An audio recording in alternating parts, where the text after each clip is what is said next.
So, how can you use active listening skills to build stronger, more professional, empathetic relationships with your colleagues? Here's what you have to do: fight your natural instinct to listen to someone with part of your brain and be thinking about what you're going to say, your rebuttal, how you're going to be smarter, how you can fix their problem. That is what most people do. That's kind of the default of way a human brain works. And I'm guilty of that. We're all guilty of that too. But it doesn't build stronger relationships with colleagues, with people you deal with professionally. So the first thing is you're going to have to try to build this habit of just listening and almost having your brain go blank. Think of it as a Zen experience almost. Your brain is going blank because you're not generating your smart, clever ideas. You're not generating your response or your rebuttal. You're just listening to them. Now, some people give the advice of, nod and smile. You can do some of that. That's not really what's most important.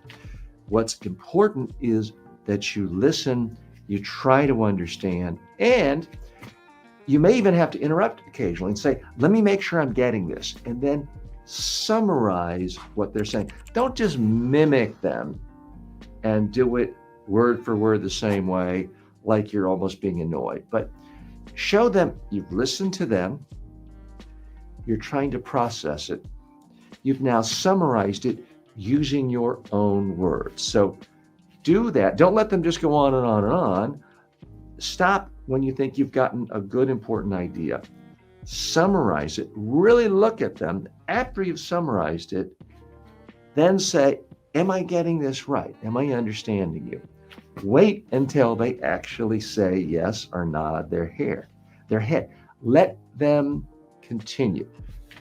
When people do that, they really feel listened to. They feel respected. They feel empathy coming from you, because so many people go through a typical day at the office or at home for that matter, sometimes a typical week, and never feel like anyone is truly listening to them. So when you do show you're listening, you're creating a stronger bond. They respect you more. They feel like there's a connection there, because there is a connection. Your minds are actually meeting, because that's not what happens so often. Somebody says something, they're not even halfway through their sentence, and, oh yeah, we tried that last month, it didn't work. And that shuts someone down. It makes them feel disrespected. It makes them feel unheard. And they are literally unheard, because you didn't even hear the last half of their sentence or the last half of their idea. So it's not true that you should never interrupt. If you're unclear on something, stop, interrupt. Say, I want to make sure I'm getting this just right. Don't interrupt to interject your own ideas, but it's okay to interrupt to make sure you're understanding them. If they used a word you didn't know, that shows you're curious about their ideas. Nobody's really offended by that. And it's okay to interrupt if you want to summarize to make sure you've gotten their first point before they go to the next and the next and the next. Interruption in that case shows you're really listening. You're paying attention. You're trying to get what they're after. So after you've done that and you feel like you really do have a strong understanding of what they're talking about because you've listened in a particular way, it's still possible to botch things. If all you do is go right into your all-knowing expertise, guidance, here's exactly what to do to solve this problem, that might not have been what they want. So it is important to ask people, how can I help? Do you want a sympathetic ear? Sometimes people just want to vent. If they want to talk about how awful their boss is and you share the same boss, they might not be expecting you to have a solution, or they might be venting on how awful a certain client is. They're not expecting you to solve the problem. They just want a sympathetic ear, because maybe their family and friends don't want to listen to it. So that may be all they're after sometimes, and this can build a stronger professional bond. It's important to ask people, how can I help? And to mean it.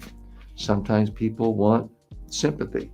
Sometimes they actually want advice on what to do. Sometimes they want analysis of whether or not you think they're crazy, or are they right? Are they on the right path?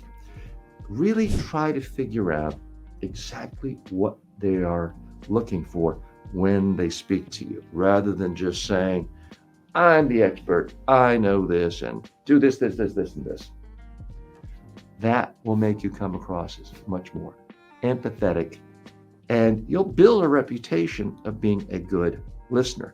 This builds on itself. It means your colleagues, whether it is someone who's a peer, someone who works for you, someone you report to, will then think of you in a different light. They will feel closer to you. They will feel a stronger professional bond because they know you truly listen to them.